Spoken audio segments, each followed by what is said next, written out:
It's not even 9 o'clock. It's almost 9. Yeah. Me all too. my energy drained right out. This was an episode. I think it starts better, and then it kind of... Yeah, I think it does this at the end. Yeah.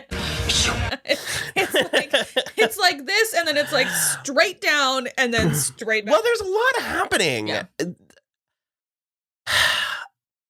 I remember being frustrated by this the first time, and I'm even more frustrated. I thought I was going to come to it with more clarity, but this Tara plot is weird. Yeah, super weird. Right? Super weird. What is your take on it? The whole plot? I guess. So, okay, my thing, I am able to come at Tara's character with, like, a little more growth, if you will, than I had the first time, where, like, I do think she's playing it at, like, an 11, which doesn't need it. She doesn't need to be playing it at an 11. However, I do think her general attitude is justified. She has now been basically totally scammed out of, you know, like $1,200 from this woman, and only like 500 of it did what it was supposed to do for now. It's the kind of thing that it's like, I can't decide if I wish it were true or not. Like if yeah. Because it's like, of all the characters to like screw over, Tara's not the one that needed to be screwed over. No, but that is why she was. Because she's vulnerable. And Miss Jeanette could see that.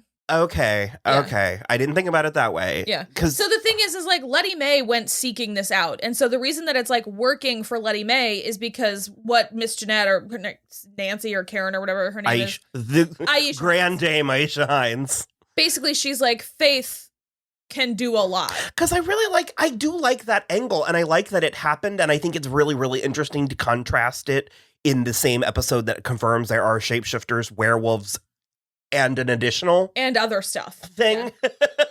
More than you want to know. So I think it's interesting, but it's just sort of... I guess it's... So is it that Tara is self-fulfilling? Yes. Okay. Yeah, 100%. Because she basically, she has this, I feel like we get into it in season 2 with Marianne, if I'm remembering correctly, but it's like, she has this like impenetrable like candy coating, kind of. But on the inside, it is just mush. It feels... but the problem is that like, in building this wall around her, she's like not allowing in people that she needs to help her. And so it's like in this episode when like, and also you have to like layer everything else on top of it because Sookie's upset because everybody's lying to her.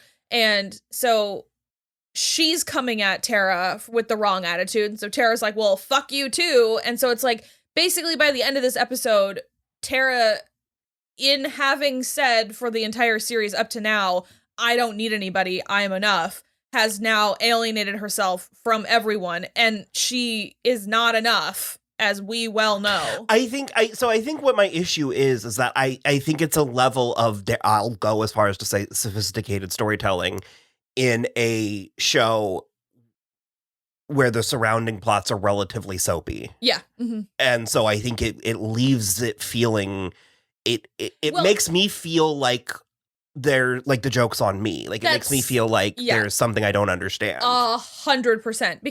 Because every other plotline is so soapy, you think, or like the feeling is that there should be soapiness in Tara's and something, you're missing something. And it's like, no, it's just because like there's even it's like more serious than the murder plotline.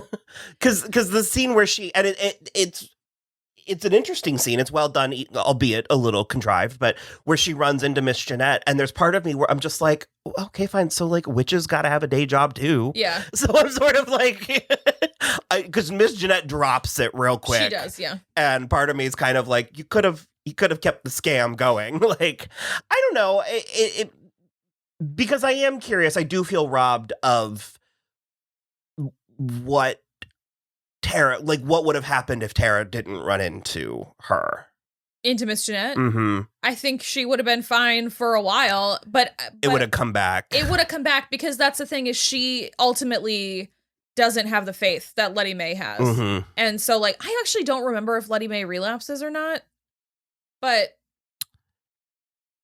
She doesn't in 2. Okay. Because that was basically the thing where I was like, because Letty Mae believes so sincerely that it works, but like Tara's whole character is based on this like worldliness and cynicism that like... Well, because Tara was absolutely done dirty by life. Yeah. But she also she's addicted to that. Like she feels... She's leaning into it in like a martyrdom kind of way. So... It's which is absolutely a take on a character like this. It's interesting, but it is still odd to me. It is still strange. The problem for me arises with Tara's character. The big problem that's like a couple seasons out still. It arises for me because it's one thing when the character is leaning into martyrdom, but it's another thing when the writers keep her a martyr. There should have been a point where she was like, enough is enough, and she really doesn't. From what I can remember, tonal spoilers, not specific plots, but tonal spoilers or directional spoilers for seasons to come. I remember there being a point in Let's Go with season 4 or 5 where there's an implication that she fucks off. Yeah. She gets the hell out of Dodge, and that's just what should have happened. Right, yeah. And it is unfortunate that she should have just moved to, like, New Orleans or, I don't know. Because I do recall, I do know that... Denver. They keep her around for way too long. It's terrible. A lot of that was preemptive conversation, especially if we continue following True Blood. We get another thing... Because this is revisiting True Blood. So a lot of it is how we feel watching it again. And also with time, the context of time. Yeah. There's another very jarring shift for me in this episode. And it's the POV from Sam. Sam, hush that dog up. What are you doing to get him so riled up? There's something wrong with Sam. What do you mean? He's a point of view character. Oh, like we see his past. Yeah. And the camera is checking in on him and zooming in on him in a way that I never questioned it the first time. But this time I was like, this is the Sam show now? Look, as adorable as it is that he turned into a tiny little beagle when he was like 12.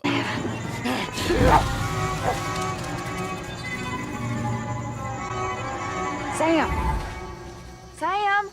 It's like not it for me. Well, it explains some of his incelness, his maladiness severe abandonment issues that it's like his family just, and that's a feat to pack up an entire house. Except for his bedroom.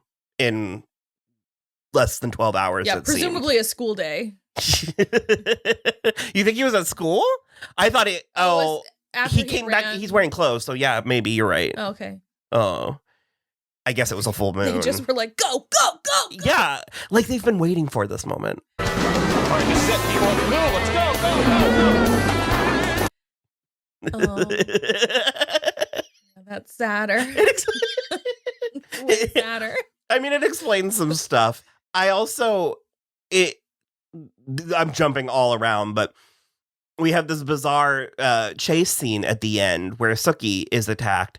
And I cannot fathom why this person would choose to do this here and now. Yeah, at this The entire town is quite literally outside. Yeah. Literally everybody. Okay. The elephant in the room is that we know who it is, and I'm trying so hard not to say. I don't think we need to say for this conversation. But you're totally right. It's like, what are you thinking of? But what is interesting to me specifically was when Sookie was hiding and running, she kept on seeing the thoughts of the person. And what interested me in like a abnormal psych,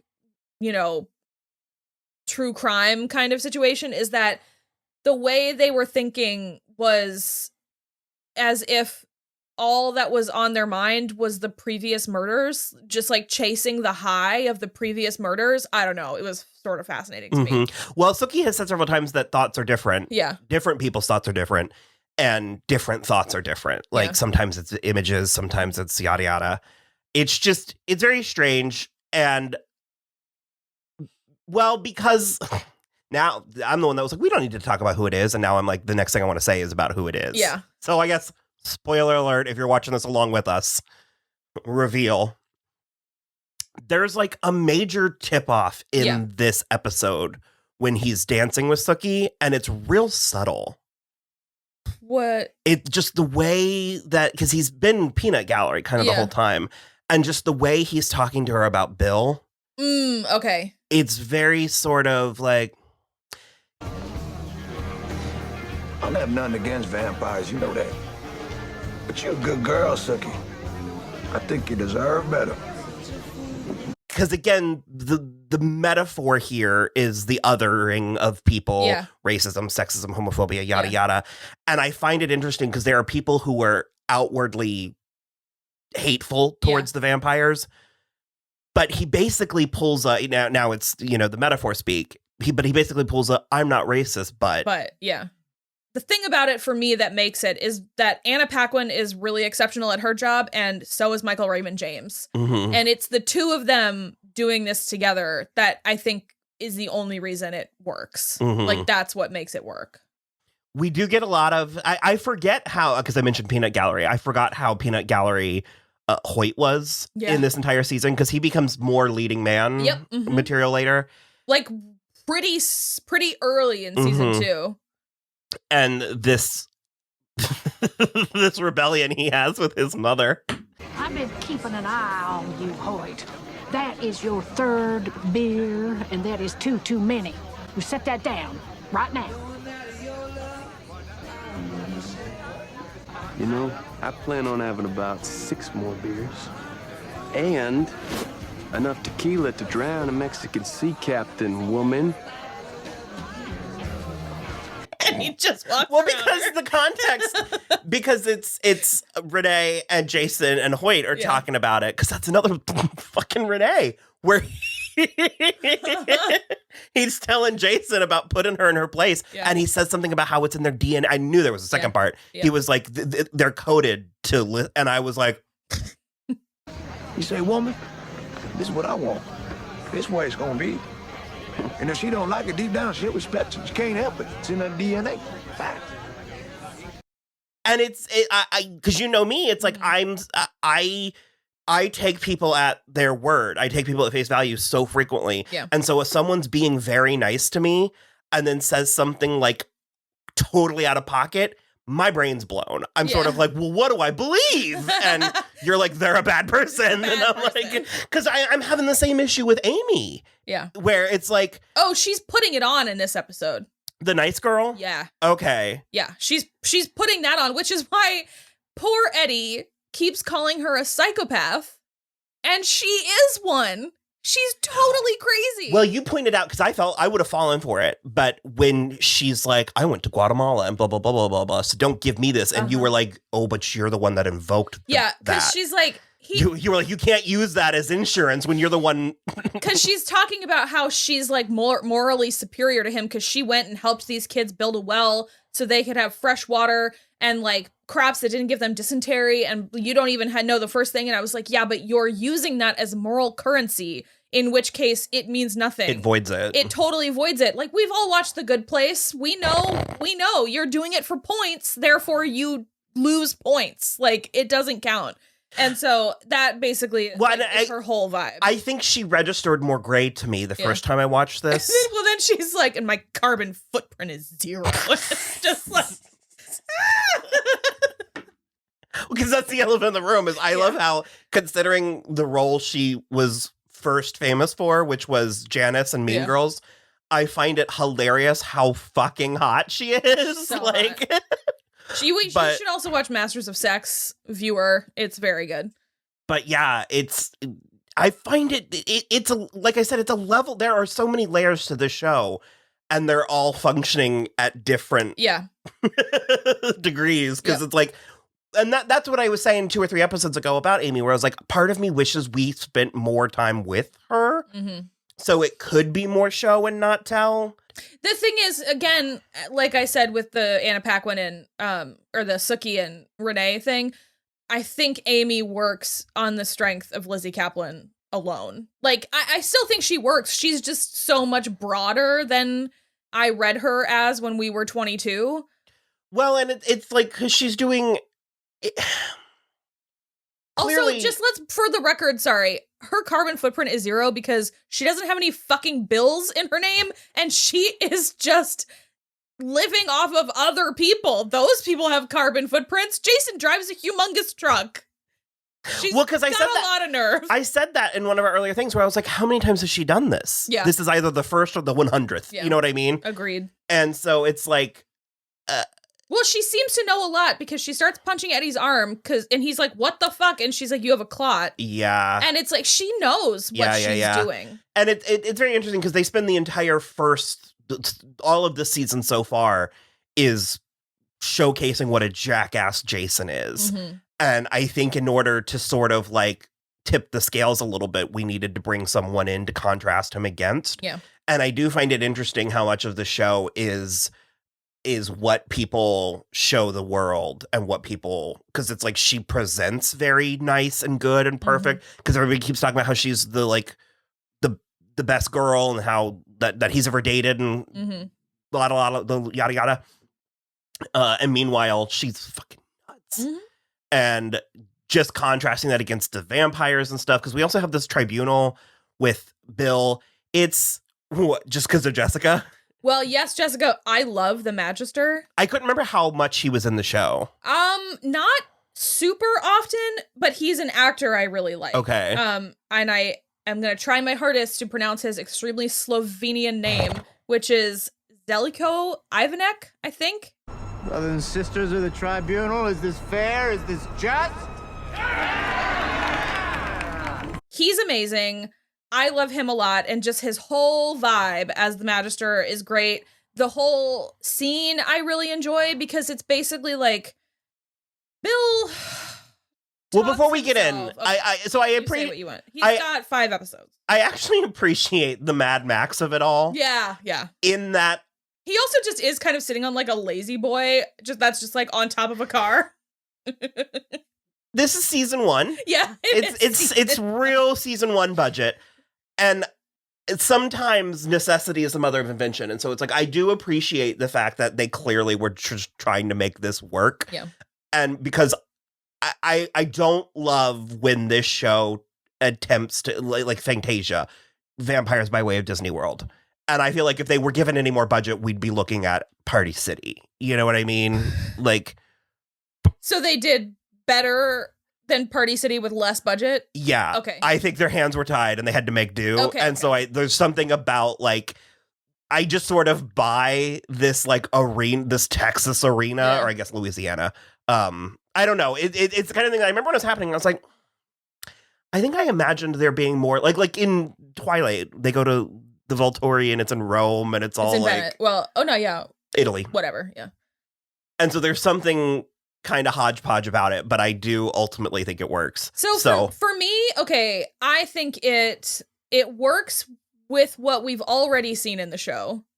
So also, I like that. It feels like it exists in the same world. And also, maybe just Louisiana doesn't have the money. Like, the Louisiana vampires don't have the money. No, but they do, though. They keep talking about the prestige and, like, the pomp and circumstance of it all. And like I said, when we get to Sophie Anne's palace. That's true. Sophie Anne's. It's like, and also, I'm going to say this. I feel like this is a cardinal sin. I feel like this is totally unforgivable, what I'm about to say. But it always has chafed me that I feel like Pam's styling is a free-for-all. Okay. I have a note about that. Do you like that, or do you? I do like it, because what interests She's me... on safari in this scene. So she was wearing it in the last episode, too. What interests me is that Pam's actual tendency for fashion, when she is not working at the bar, leans to like suburban housewife. Is that what? Oh, okay. I just always assumed. Wearing a sweater set at one point too. Yeah. I always assumed the bar was her like actual, that's a No. uniform. When she's working at the bar, she is dressed like a vampire. Uh-huh. Yeah. Okay. But whenever she's in her off time, she's got this, like, she should be driving a Subaru kind of a look going on. Well, also, because doesn't her, yeah, that's like a little red bustier. doesn't her name change? Because at one point it was like Ravenscroft, but then it changes to this. Pam Swinford de Beaufort. And this suits the housewife. She might have had, like, aliases. Okay. Yeah. No, I never considered that in spite of acknowledging That it was the Disney weird, World of it all. Yeah, I think I took her at face value that when we first met her, that was her. I think especially when we, like, find out about her past, she was a madam, but she was like a middle-class lady. Mhm. So it, like, you know, she's dressed like a middle-class lady. Because she is in like pink and khaki far more than I ever. Mm-hmm. Okay. No, you cleared that for me. So you started talking about Bill. Okay, Bill. So he's here for punishment, and we see a really hellish one first, where, like, the vampire is getting his fangs ripped out because he drank from somebody who belonged to one of the other vampires, whatever. It's disgusting. And also apparently their teeth regrow every 3 months. Or like the fangs they, like, will regenerate? grow back after 3 months, which is interesting to note. So it's actually seemingly sort of a minor punishment because he'll starve until then. And I'm sort of like, you don't need the fangs to drink the true blood, so whatever, regardless. Okay, so Bill is there for punishment because he killed Long Shadow. He and Eric kind of testify, although Eric leaves it till way late in the game to be like, Long Shadow was also stealing from me, which is also a crime. Perhaps not. But like a grave a grave crime. Perhaps not worthy of death, but still worthy of very severe punishment, in which case Bill sort of because Magistrate was like, he interfered with your wealth. Now Yeah. that's like That's insane. So, apparently for killing one of their kind, the punishment is 5 years chained with silver in a coffin, which will turn you crazy and basically turn you into like a desiccated husk. Also interesting. However, what my favorite thing about this is that Bill won't shut his fucking mouth, and in doing so, gets himself punished harder than any other punishment, because he literally, morally, like Edward Cullen-wise, cannot stomach turning a person into a vampire.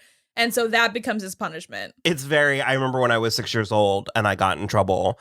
And my mom, as punishment, took away America's Funniest Home Videos from me. And I was like, that's okay. Scooby-Doo's my favorite show. In which she took away Scooby-Doo from me. And I was like, damn it.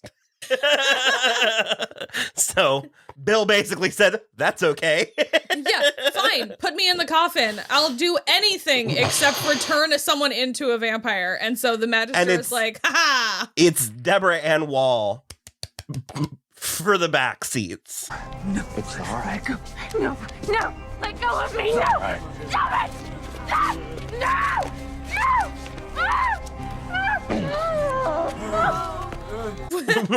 Performing for the bleachers. She's doing so good, though. Yeah. Okay. Yeah. I thought you meant she was overdoing it. No, No. she's doing it all. Yeah. This is Such an introduction. One of 3 flavors of Jessica that we get, and we do both of the first 2. We do. But it's like I don't want to spend longer with this one because it's so horrifying and Also, sad and horrible. he does her a favor.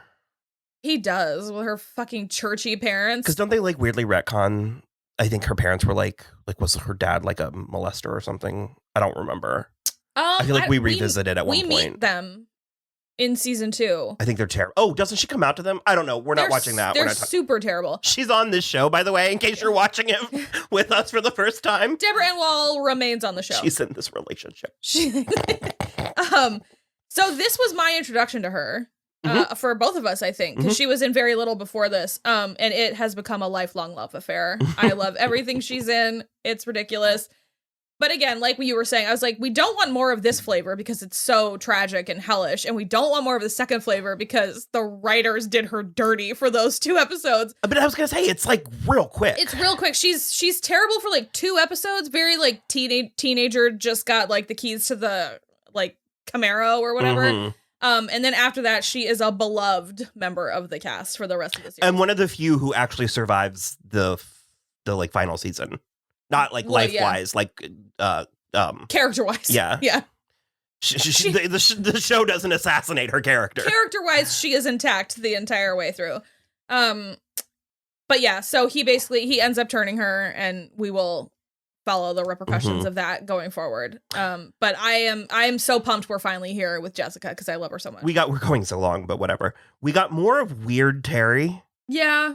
It's just like, I forgot how thick they were because he's kind of trying to flirt with Sookie, and she's up to here. Well, she's so pissed at, okay, we didn't even talk about the beginning. I know. Sookie finds out that, like, basically wakes up and Sam is naked in her bed because as a dog he fell asleep and you can't. I almost said she's up to eyebrows deep in dicks. Yeah, and then she is. And so basically he ends up telling her everything. But okay, again with the body language, and I can't decide if this is like on purpose or whatever, but he's very like when he's telling her about it. Sookie, listen.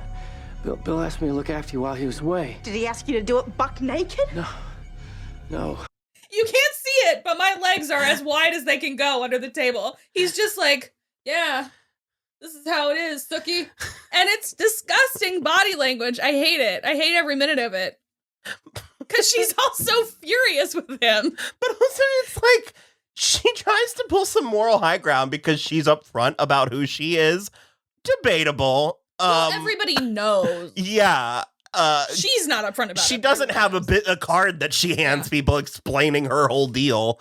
And it's like, it's not an apples to apples comparison. Yeah. Because the general public's openness to telekinesis. Yeah. Telepathy. Telepathy. We're warmer to that than we are shape-shifting. Yeah.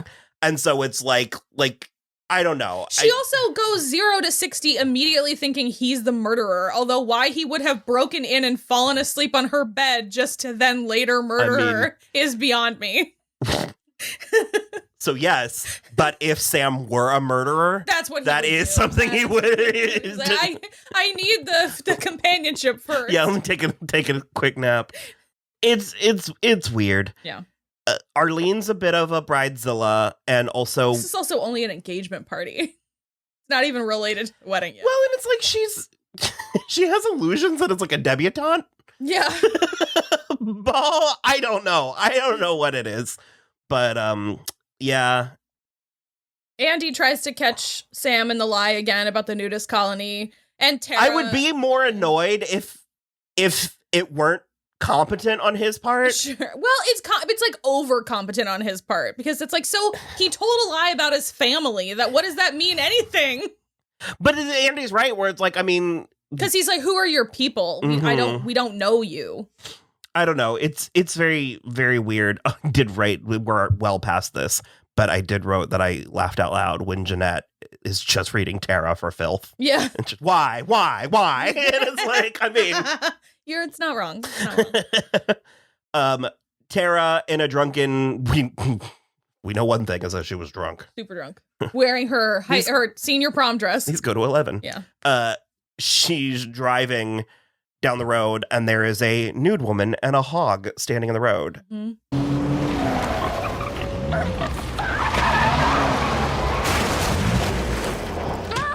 It was weird then. It's weird now. Important though. Keep that in the brain box. And then Lafayette realizes that Eddie's missing. Oh yeah, and tells off Jason. He confronts Jason. He's like, and very the truth and nothing but the truth. It was pretty spectacular. Like, he's gone and missing, and if the vampires find out, they're gonna do the same to me. And Jason is like, ugh. So he's very much like, people are dying all around you, and I'm not gonna be the next one. Right.